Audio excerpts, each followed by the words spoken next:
అందరికీ నమస్తే. Welcome to DD9 వార్త. నేను మీ బాను చిన్నగల్ల. పోచారం మున్సిపాలిటీ పరిధిలో అక్రమాలను మనం చాలా రోజుల నుంచి మాట్లాడుతూనే ఉన్నాం.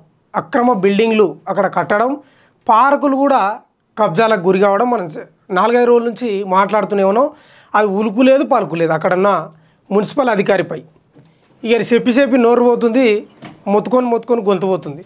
నేను ఏం చెప్పాను ఒకసారి మనం ఆర్టికల్ వచ్చింది, మళ్ళీ దాని గురించి ఆర్టికల్ వచ్చింది, ఒకసారి చదివిన తర్వాత మాట్లాడుతుంది దాని గురించి. దాని కథ ఏంది, కారణం ఏందనేది ఒకసారి చూద్దాం. ఆంధ్రప్రభలో ప్రధానంగా ఆర్టికల్ వచ్చింది. అవినీతిలో అనకుండా మొక్కుబడిగా పార్కుల్లో కూల్చివేతలు, సూచిక బోర్డుతో సరిపెట్టిన సిబ్బంది అట. స్వాధీనం చేసుకొని చుట్టూ ఫెన్సింగ్ ఏర్పాటు ఏది స్వాధీనం చేసుకున్నారంట, కానీ ఫెన్సింగ్ మాత్రం ఏర్పాటు చేయలేదంట. అంటే మళ్ళీ కబ్జా చేసుకున్నారని వీళ్ళే చెప్తున్నారు. అక్రమ నిర్మాణాలను కూల్చేది ఎన్నడు, ట్రేడ్ లైసెన్సులు, కమర్షియల్ ట్యాక్సీలలో భారీ అవకతవకలట, పారిశుద్ధ్యానికి కూడా వదలని పేడ పురుగులు, పంచాయతీ కార్యదర్శులు ఉండగా ప్రైవేటు సైన్యం ఎందుకు, విజిలెన్స్ అండ్ ఎన్ఫోర్స్మెంట్ జాడేది, మున్సిపాలిటీలో జరుగుతున్న అక్రమాలపై ఉన్నతాధికారులకు వివరిస్తా, ప్రత్యేక పాలనాధికారి విద్యాధర్ అంటున్నాడు. ఈ పోచారం మున్సిపాలిటీ పరిధిలో అడ్డగోలు నిర్మాణాలకు వీరారెడ్డి అని అక్కడ ఉన్నాడు ఒక ఆయన. అడ్డగోలు నిర్మాణాలకు ఒక ఫ్లోర్కు 15-20 లక్షలు తీసుకుంటున్నాడంట. ఏం కథ, ఏం లక్షణం ఒకసారి చూద్దాం. పోచారం మున్సిపాలిటీలో అవినీతి అనకుండా అరాచకానికి అవధులు లేకుండా పోతుంది. బహుళ అంతస్తుల నిర్మాణ అనుమతులు లేనప్పటికీ కమిషనర్ వీరారెడ్డి అభయహస్తంతో యథేచ్ఛగా కొనసాగుతున్నాయి. దానికి ప్రతిఫలంగా ఒక్కొక్క భవనానికి 15 లక్షల నుంచి 20 లక్షల వరకు ముడుపులు చెప్తున్నట్లు మున్సిపల్ శాఖ పరిధిలో బహిరంగ చర్చ జరుగుతుంది. ఈ కమిషనర్ ఎవడైతే ఉన్నాడో వీరారెడ్డి, ఈయనకు అధికార పార్టీ నాయకుడి కొడుకు మిత్రుడంట. మిత్రుడైతే ఇట్లా లంగ పనులు చేస్తున్నా ట్రేడ్స్ లైసెన్సులు, కమర్షియల్ ట్యాక్స్ వసూళ్లలో భారీగా అవకతవకలకు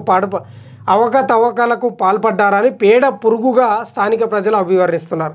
ఎంతో అనుభవం ఉన్న పంచాయతీ కార్యదర్శులను పక్కన పెట్టి మున్సిపల్ కమిషనర్ అర్హత లేని వాళ్ళను ప్రైవేట్ సైన్యంగా ఏర్పాటు చేసుకొని అక్రమ వసూళ్లకు పాల్పడేందుకు లైన్ క్లియర్ చేసుకున్నాడని అక్కడి స్థానికులు మొత్తుకుంటున్నారు, లబోదిబో అంటున్నారు.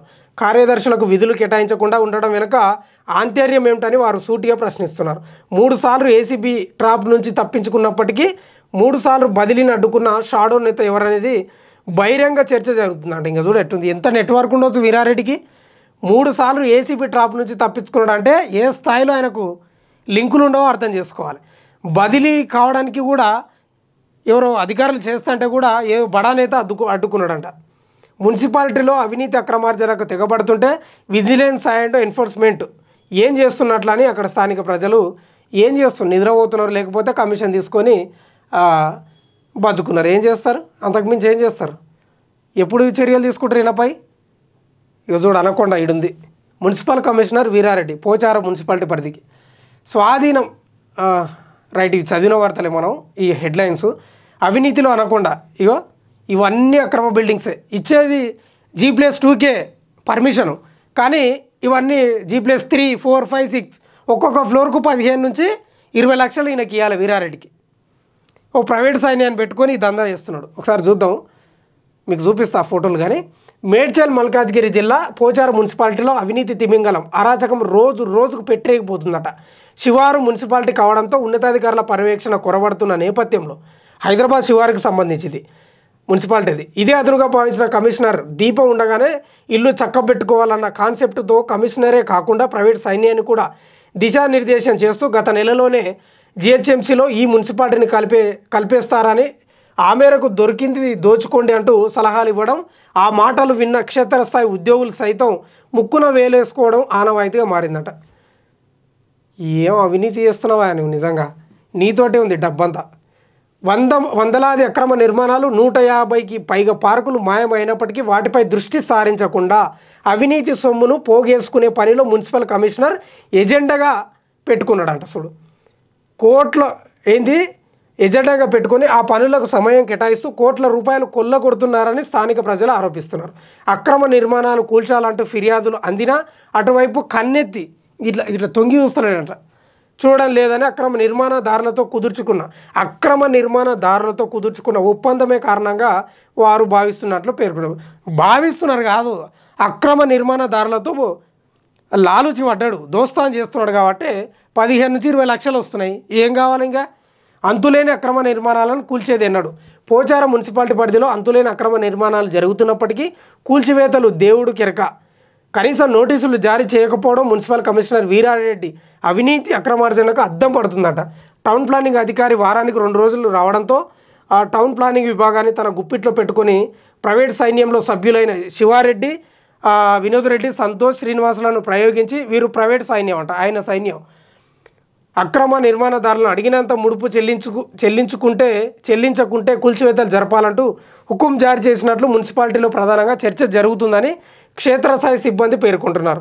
అవుట్సోర్సింగ్ ఎంప్లాయీస్గా పనిచేస్తున్న శివారెడ్డి, వినోద్ రెడ్డి, సంతోష్లకు గౌరవ వేతనంగా 12,000 చెల్లిస్తున్నారంట. ఎట్లు చూడు.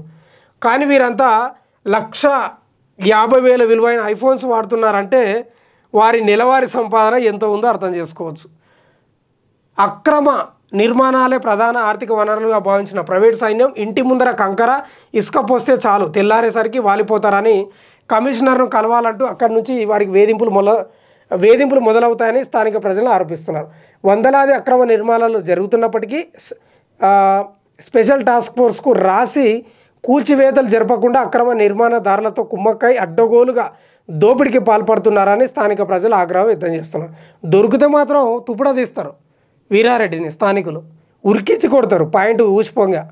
అలాగే పార్కు స్థలాల్లో ఉన్న షెడ్లను కూల్చకుండా మొక్కుబడిగా ప్రహారీ గోడలు స్వల్పంగా కూలగొట్టి సూచిక బోర్డులు సిబ్బంది ఏర్పాటు చేశారని, స్వాధీనం చేసుకున్న పార్కు స్థలం చుట్టూ ఫెన్సింగ్ ఏర్పాటు చేయలేదని, తిరిగి కబ్జాకు గురయ్యే పరిస్థితి ఉంటుందని మున్సిపల్ కాంగ్రెస్ పార్టీ అధ్యక్షులు సింగిరెడ్డి శ్రీనివాసరెడ్డి, సిపిఎం ఘట్కేసర్ మండల కార్యదర్శి ఎన్ సబితలు ఆరోపిస్తున్నారట. ఎట్లు చూడు కదా.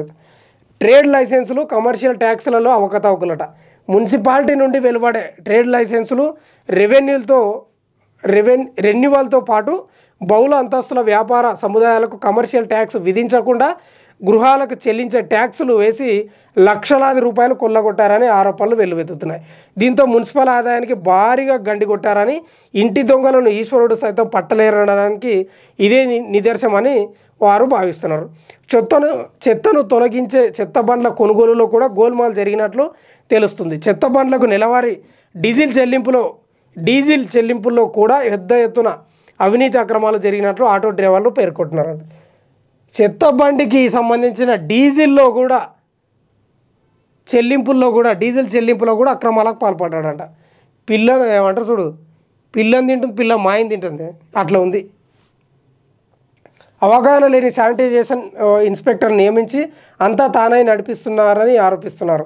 మున్సిపాలిటీల్లో జరుగుతున్న అవినీతి అక్రమాలపై విచారణ జరపాలని స్థానిక ప్రజలు డిమాండ్ చేస్తున్నారు. మున్సిపాలిటీలో ఏ శాఖలో చూసినా అంత అవినీతే కంపు కొడుతుందని విజిలెన్స్ అండ్ ఎన్ఫోర్స్మెంట్ అధికారులు పత్తా లేకుండా పోవడంతో కమిషనర్ అవినీతి అక్రమాలను అరికట్టే నాదుడే కరువయ్యారని స్థానిక ప్రజలు అభిప్రాయపడుతున్నారు. అలాగే అవుట్సోర్సింగ్లో పనిచేస్తున్న శివారెడ్డి, వినోద్ రెడ్డి, సంతోష్లను తక్షణమే తొలగించాలని స్థానికులు ఉన్నతాధికారులు. ఈ వార్తను చూసి సిగ్గుపడాలి. అక్కడ నిజంగా అక్కడ ఉన్న కలెక్టర్ కానీ, రాజకీయ నాయకులు కానీ సిగ్గుతోటి తలదించుకోవాలి. మొత్తం అనకొండ తింటా చూడు, పెద్ద పెద్ద మేకలను ఏది దొరికితే అది కడుపులో మింగుతా చూడు. ఆ చిన్నది తెలియదు, పెద్దది తెలియదు, పట్టుకున్నదంటే పీల్చి దాన్ని సుట్టేసి మొత్తం మింగేస్తా చూడు, అట్లా మింగుతున్నాడు. ఎట్లు చూడు. మున్సిపాలిటీలో జరుగుతున్న అక్రమాలపై ఉన్నతాధికారులకు వివరిస్తా, ప్రత్యేక పాలనాధికారి దివ్యధార్ అంటున్నాడు. పోచారం మున్సిపాలిటీలో జరుగుతున్న నిర్మాణాలు, పార్కుల దురాక్రమణ, ట్రేడ్ లైసెన్సుల రెన్యువల్ జారీ, కమర్షియల్ ట్యాక్స్ వ్యవహారంలో జరుగుతున్న అవినీతిపై ఆంధ్రప్రభ వరుస కథనాలు ప్రచురిస్తుంది. ఆ మేరకు ప్రత్యేక పాలనాధికారి విద్యాధర్ను వస్తున్న కథనాలపై ఎటువంటి చర్యలు తీసుకోబోతున్నారని ప్రశ్నించగా, ఆంధ్రప్రభ కథనాలు చదివానని, ఉన్నతాధికారులకు వివరిస్తానని తెలిపారు. ఉన్నతాధికారుల ఆదేశాల మేరకు తదుపరి చర్యలు తీసుకుంటామని ఆయన స్పష్టం చేసినాడు. ఏం తీసుకుంటారో ఏం కథనం. Singireddy Srinivasareddy municipal Congress party అధ్యక్షులంట. ఈయన ఏమంటున్నాడో ఒకసారి చూద్దాం మనం. పోచారం మున్సిపాలిటీ పరిధిలో ఎక్కడ చూసినా అక్రమ కట్టడాలు, పార్కు కబ్జాలపై ఆంధ్రప్రభలో వస్తున్న కథనాలు అక్షర సత్యమని మున్సిపల్ కాంగ్రెస్ పార్టీ అధ్యక్షులు సింగిరెడ్డి శ్రీనివాసరెడ్డి స్పష్టం చేశారు. ఆ మేరకు ఆయన మాట్లాడుతూ పార్కుల కబ్జా, అక్రమ నిర్మాణాలను అరికట్టాలని పదుల సంఖ్యలో మున్సిపల్ కమిషనర్కు లిఖితపూర్వకంగా ఫిర్యాదులు అందజేసినప్పటికీ ఎటువంటి చర్యలు తీసుకోలేదని ఆయన మండిపడ్డారు. ఇలాంటి కమిషనర్ను తక్షణమే సస్పెండ్ చేసి విజిలెన్స్ ఎంక్వైరీ చేసి వాస్తవాలు బయట పెట్టాలని ఆయన డిమాండ్ చేశారు. ఎన్నోసార్లు లిఖితపూర్వకంగా వినతి పత్రాలు ఇచ్చినా దున్నపోతు మీద వాన కురిసినట్లే ఉందట. బర్రెలు దున్నపోతులు నీవు కుండపోత వర్షం పడ్డా అవి ఏమనవు, ఇట్లే నిలబడతాయి చక్కగా, ఏం చలించవు అవి. అట్లా దున్నపోతు మీద వర్షం కురిసినట్లుంది వీరారెడ్డిపై. గట్కేసర్ సిపిఎం మండల కార్యదర్శి ఎన్ సబిత కూడా మాట్లాడింది, ఏమంటుందో చూద్దాం. పోచారం మున్సిపాలిటీలో కమిషనర్ వీరారెడ్డి విధులు చేపట్టినప్పటి నుండి అక్రమ నిర్మాణాలు, పార్కులు కబ్జాకు గురయ్యాయని, ధర్నాలు, రాస్తారోకోలు సిపిఎం పార్టీ ఆధ్వర్యంలో చేసినప్పటికీ ఎటువంటి స్పందన లేదని గట్కేసర్ సిపిఎం మండల కార్యదర్శి ఎన్ సబిత ఆరోపించారు. ఇలాంటి కమిషనర్ను ఎన్నడూ చూడలేదని, ఎన్ని అవినీతి ఆరోపణలు వస్తున్నా ఉన్నతాధికారులు ఆయనపై ఎందుకు ప్రేమ కురిపిస్తున్నారో తెలియదని ఆమె ఆవేదన వ్యక్తం చేస్తున్నారు. ఈయన అవినీతిలో ఉన్నతాధికారులు భాగస్వాములుగా ఉన్నారా, లేకుంటే ఏ కమిషనర్ మీద లేని అవినీతి ఆరోపణలు వీరారెడ్డిపై వస్తుంటే సిడిఎంఈ అధికారులు క్షేత్రస్థాయిలో విచారణ ఎందుకు జరపడం లేదని ఆమె ప్రశ్నిస్తున్నారు. ఇప్పటికైనా ఉన్నతాధికారులు స్పందించి బహిరంగ విచారణ చేపట్టాలని డిమాండ్ చేస్తారు. ఊకే సింగిరెడ్డి శ్రీనివాసరెడ్డి, ఎన్ సబిత, మీరంతా ఏం చేయండి అంటే మీ గ్యాంగును, మీ అనుచరులను, అది మీ పార్టీ కార్యకర్తలను, ఇక్కడ కాంగ్రెస్ పార్టీ నుంచి మీ కార్యకర్తలను పోయి ఆ సెక్రటరీ కాడ ధర్నా చేయండి మీరు. ఇంకా వీళ్ళకు దున్నపోతు మీద వర్షం పడ్డట్లుంది కాబట్టి ఇంకా వీళ్ళు స్పందించరు, వీరారెడ్డిపై చర్యలు తీసుకోరు. కాబట్టి మీరు మీ కార్యకర్తలతోటి ఓ డీసీఎంకో 2 డీసీఎంలోకి పోయి డైరెక్ట్ రేవంత్ రెడ్డి ఇంటికి పోండి, అప్పుడు కానీ చర్యలు తీసుకోరు. ఏందా ఇది నాకు అర్థం కాదు. ఎన్ని రోజుల నుంచి చదువుతున్న వార్తలు ఇవి.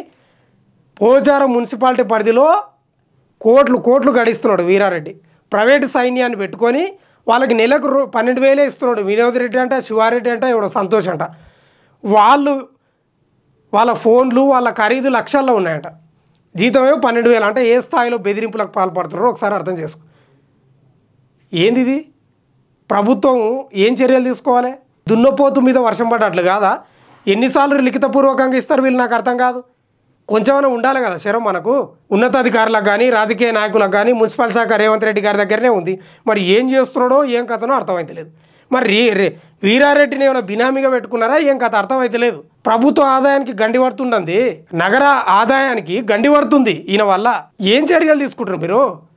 స్థానికులు కానీ, లేకపోతే అక్కడ ఉన్న స్థానిక రాజకీయ నాయకులు కానీ వీళ్ళంతా ఇక లాభం లేదు, పోయి రేవంత్ రెడ్డి ఇంటికాడ ధర్నా చేయాలి.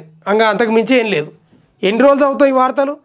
కబ్జాలకు గురై హైదరాబాద్ వైపు నీళ్ళల్లో తేలాడుతుందిరా నాయన అంటే ఈ ఎదవలేమో అడ్డగోలుగా పర్మిషన్లు ఇచ్చి పార్కు స్థలాలు కబ్జా, అన్ని కబ్జా. కొంచెమన్నా సిగ్గుండాలే కదా. వర్షాలు పడుతున్నాయి, నిన్న పడ్డది భారీ స్థాయిలో, నగరం ఒక్కసారిగా నీళ్ళల్లో తేలియాడు. వీరారెడ్డి నీకేమైనా శరం ఉందా అండి? ఏంది పద్ధతి? కాబట్టి తక్షణమే ప్రభుత్వం దీనిపై స్పందించాలి. ముఖ్యమంత్రి రేవంత్ రెడ్డి గారు దీనిపై స్పందించకపోతే అక్కడ స్థానిక నాయకులు మీ ఇల్లు ముట్టడించే కార్యక్రమం చేస్తారు. జాగ్రత్త ఉండాలి మీరు ఏదో తమాషా చేస్తున్నారు కానీ వాళ్ళు విసుగు చెందిండ్రు అనుకో, వీరారెడ్డిని పరిగెత్తించి కొడతారు పాయింట్ దూసిపోగా. మరి ఏం చర్యలు తీసుకుంటారో ఏం కథనో కానీ చూద్దాం, వేచి చూద్దాం. చూస్తూనే ఉండండి DD9 వార్త.